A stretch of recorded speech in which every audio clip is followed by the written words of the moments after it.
দারুণ একটা জয়, এবং সেই জয়ের পরে আসলে নিজেদের আবেগ অনুভূতি ধরে রাখা মুশকিল নিশ্চয়ই সামির ভাইয়ের জন্য।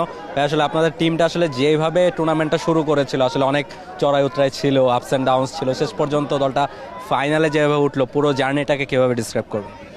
জি, এটা আসলে life is all about ups and downs. এখন জীবনে উপর নিচ সবসময় থাকে, উপর নিচের জন্যই আমি হয়তো আজকে উপরে এত দূর এসেছি। আর নানা রকম জিনিস আমার আসলে আসলে বলে কিভাবে বুঝাবো, শব্দ নেই আমার কাছে এখন। এটা চিটংবাসীর দোয়া, আল্লাহর ইচ্ছা ছিল, এই জন্য এত দূর আসতে পেরেছি।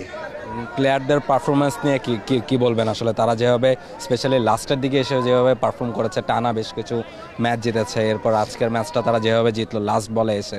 জি অ্যাবসলিউটলি, আসলে এখানে player all credit goes to them. যারা যারা খেলেছে সবাই আমাদের এখানে, যারা যারা খেলেছে সব ক্রেডিট তাদের, আমাদের ম্যানেজমেন্টের।